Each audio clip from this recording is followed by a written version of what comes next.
What's up, Ben? How you doing, man? I'm alright, how are you? I'm all good, I'm all good. Ben, last week it was the Champions League quarter-final draw. It was an absolute beauty. This is how it all shook out.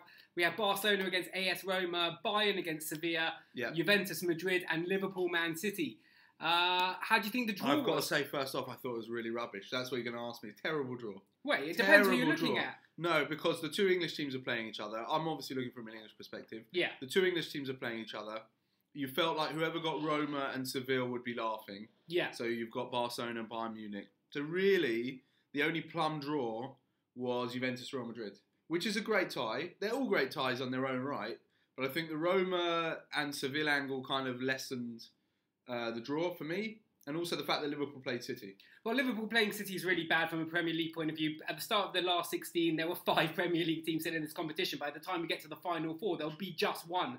So all these English supporters who were crowing that the Champions League is coming back to the Premier League, it's now going to be just 25% chance coming into it. And looking at the other games that are coming, in the tie, I think a lot of them are foregone conclusions. I mean, let's start with Bayern Munich. Yeah. I mean, Bayern Munich have to be the luckiest team in the history of the world. They came second to Paris Saint-Germain in their group, end up getting Besiktas in the last 16, and then now they get Sevilla. 100%.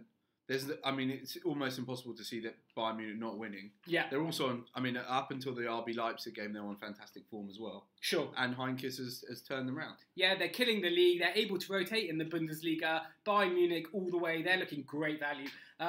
Obviously, you mentioned it, Juventus, they take on Real Madrid, a repeat of last year's final. Real Madrid smashed them 4-1. I think the worry for Juventus is they actually probably look a lot worse this year than last year.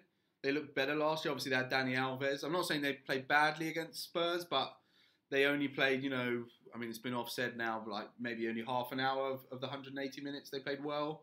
Real Madrid is coming together. Ronaldo's in ridiculous form. Unbelievable.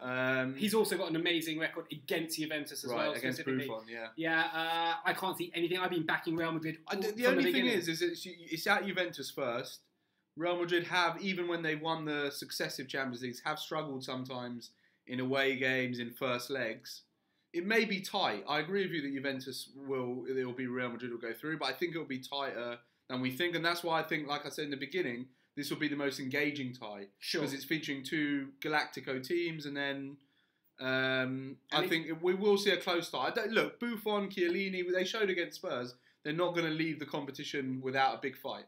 I agree with you. Barcelona-Roma, this is the one game that one tie that I can't see being a big fight. I see Barcelona killing this. Barcelona have gone all season in the La Liga. They haven't lost a game. Roma, they did well. We've seen them at Chelsea. They obviously got those draws. They look good. They got Dzeko up front. He's good. But against Barcelona, with Lionel Messi, come on, this has got to be a Barcelona win. Yeah, there's absolutely no. There's no doubt. I don't know what the bookies are saying, but it must be pretty clear cut for everybody. Yeah, absolutely. And the City Liverpool game. So this is actually super tight to call. Liverpool, the only team to beat Manchester City in the Premier League this season. And also the first game, a lot of people tried to, there's been a lot of discussion about that first game, the 5-0, that until Sadio Mane got sent off, Liverpool were actually the better team in that game. This is too close to call for me. Really too close to call.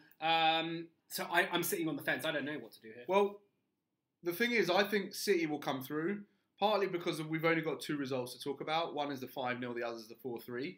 If City went to Liverpool and got a 4-3 defeat in the first leg, they'd be pretty pleased with that. I just think City have got more quality throughout their team, also throughout their squad.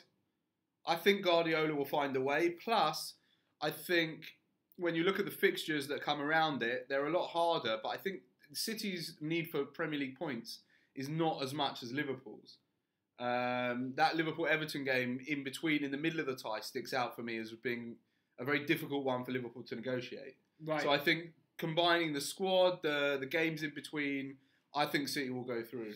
I'm not sure. Listen. And also, Guardiola traditionally often has problems rotating his squad once he's won the league. At this point, they'll still be fully motivated, fully kind of, in sync, training-wise. So I think his problem might actually be in the semi-final. But by then, they'll probably play one of the big teams and they'll be fine. It's looking like it's going to be a fascinating quarter-final of the Champions League. We cannot wait for it to start.